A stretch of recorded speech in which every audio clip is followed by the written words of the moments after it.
Mes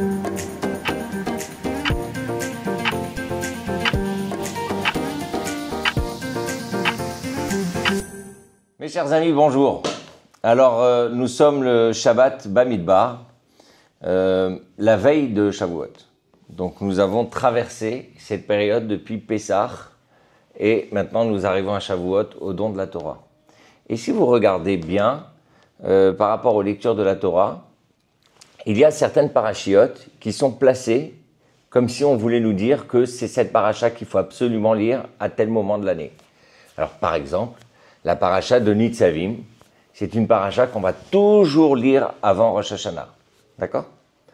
La paracha de Devarim, ça va être une paracha qu'on va toujours lire avant Tisha B'Av, le 9 Av. Et la paracha de Bamidbar, c'est celle qu'on va toujours lire avant Shavuot.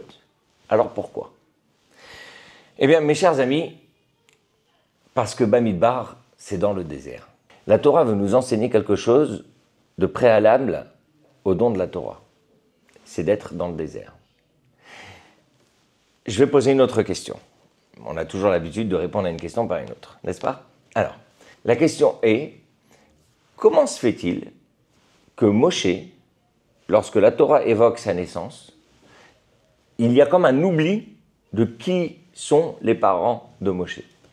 On ne sait plus. Alors que la Torah en parle juste avant, enfin un petit peu avant. Mais quand il s'agit de la naissance de Moshe, on ne sait plus. D'ailleurs, même quand on va parler du père de Moshe, on va dire Ben Lévi, le fils de Lévi. Pourquoi ?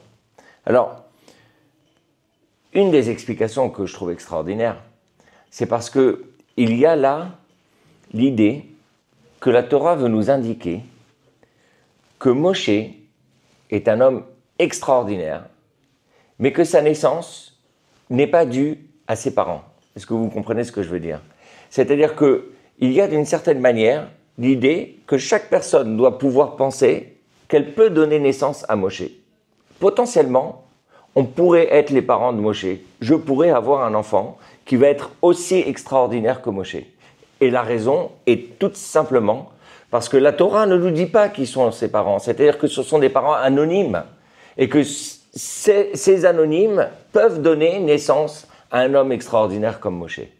Vous savez, c'est comme la phrase du loto qui dit « Tous ceux qui ont gagné ont tenté leur chance ». C'est-à-dire que cette idée que cette chance peut tomber chez n'importe qui.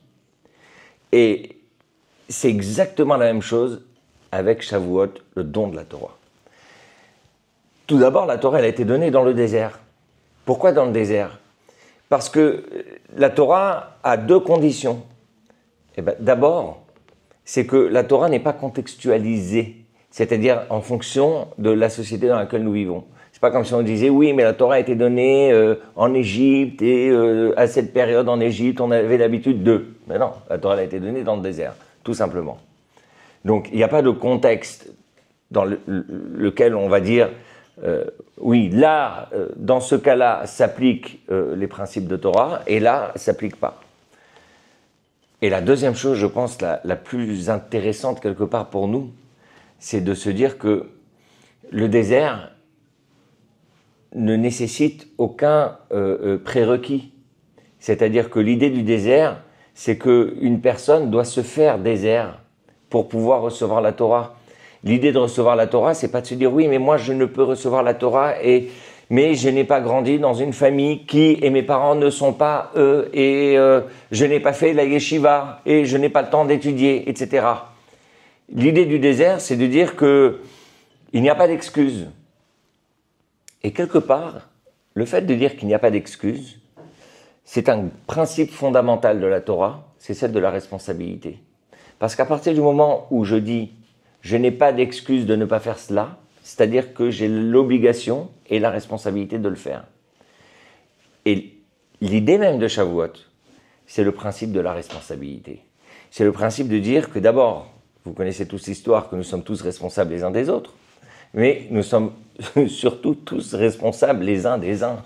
On est chacun responsable de soi-même. Et que c'est le principe même de base de la Torah de dire que nous sommes chacun responsable de ce que nous faisons et qu'il n'y a pas d'excuses par rapport au contexte familial, sociétal, d'époque, etc. Voilà. Donc ça, c'est le message que je voulais vous dire pour Shavuot, qui d'ailleurs, juste après Bamidbar, on va faire Shavuot. Donc ça veut dire qu'il y a un lien, évidemment, puisque c'est de cela qu'on parle, que nous devons se considérer comme étant un désert pour recevoir la Torah, cette Torah que nous allons recevoir comme l'adage dit, Besimcha ou Bipnimiut, avec joie et avec profondeur, c'est-à-dire que l'idée est que la Torah doit pénétrer en nous, mais avec la joie. La Torah veut que nous fassions les mitzvot et que nous étudions la Torah dans la simcha. Voilà ce que je peux vous souhaiter de mieux. Shabbat shalom et bonne fête de Shavuot.